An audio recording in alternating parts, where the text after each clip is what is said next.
Hi, this is Ren, and this is All Walks of Film, and in preparation for the 2018 Oscars, I've been making relatively short videos discussing each of the nominated films and giving my predictions on who I think should win, and who I think will win for each category. Every year, it's a bit of a gamble predicting which countries are going to get nominated for Best Foreign Language Film. Probably the biggest surprise of the year is that we see no entries from country favorites like Italy, France, or Iran.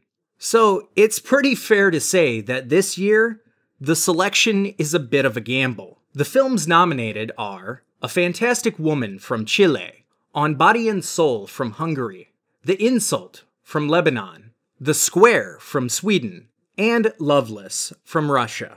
First off, The Insult was the only film in this category that I wasn't able to see due to its limited availability. I'll leave a couple reviews of the film in the description below if you're interested. On Body and Soul was a really interesting take on a romantic film.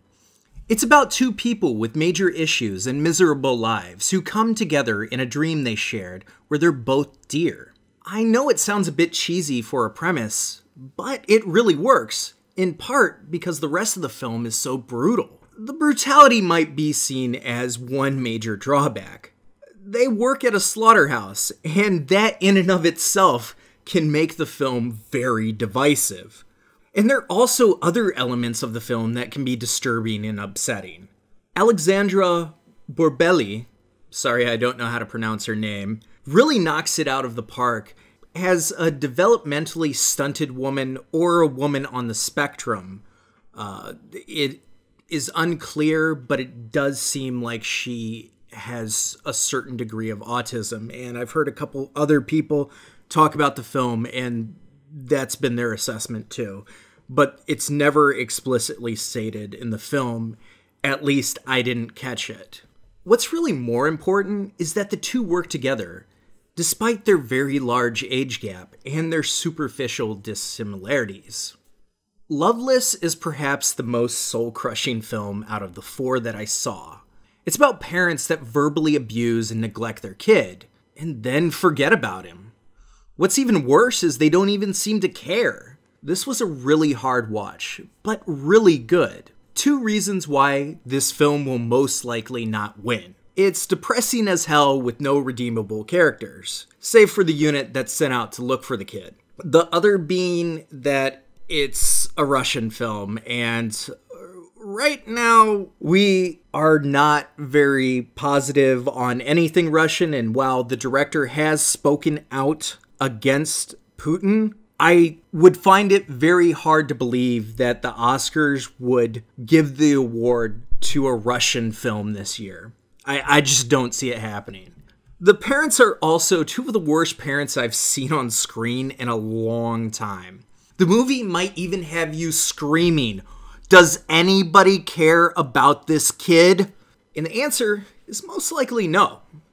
But it will absolutely make you more considerate of missing child notices. The Square was a satirical piece on the pretentious modern art crowd.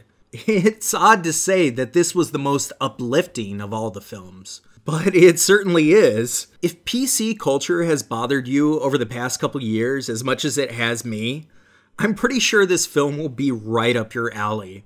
There's a particular scene involving a man with Tourette's saying all sorts of inappropriate things to a man and woman doing a panel, and the audience is trying so hard to be understanding and tolerant that they all try to ignore it, which was actually based on a real situation that the director was in.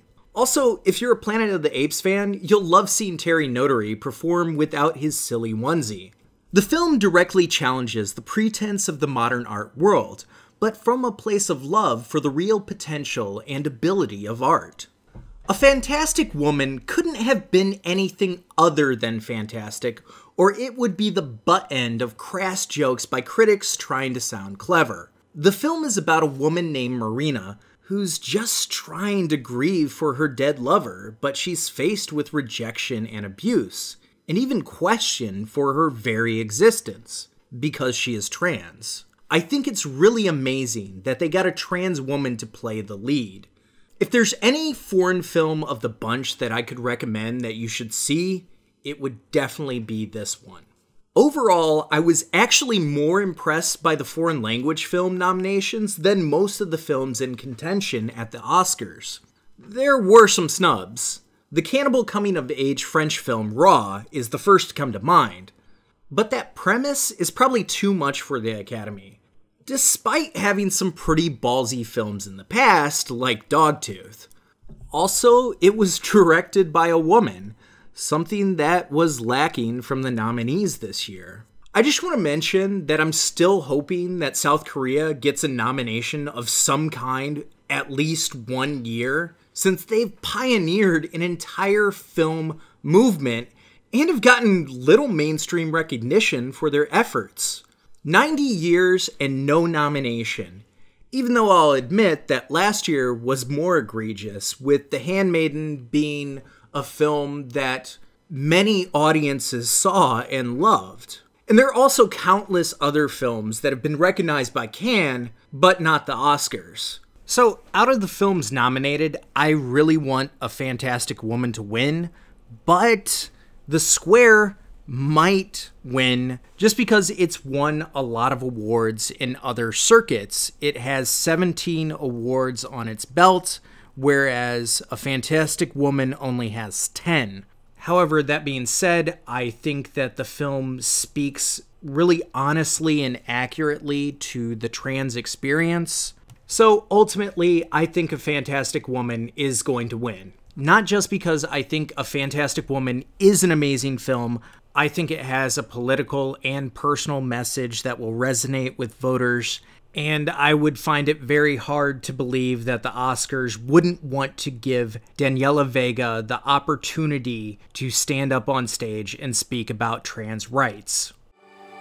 Ser transexual es difícil porque no existen en muchos países no existen leyes que definan exactamente cómo hacer una transición correcta, leyes que de alguna manera resguarden los derechos de la gente trans. Es difícil porque políticamente está no resuelto.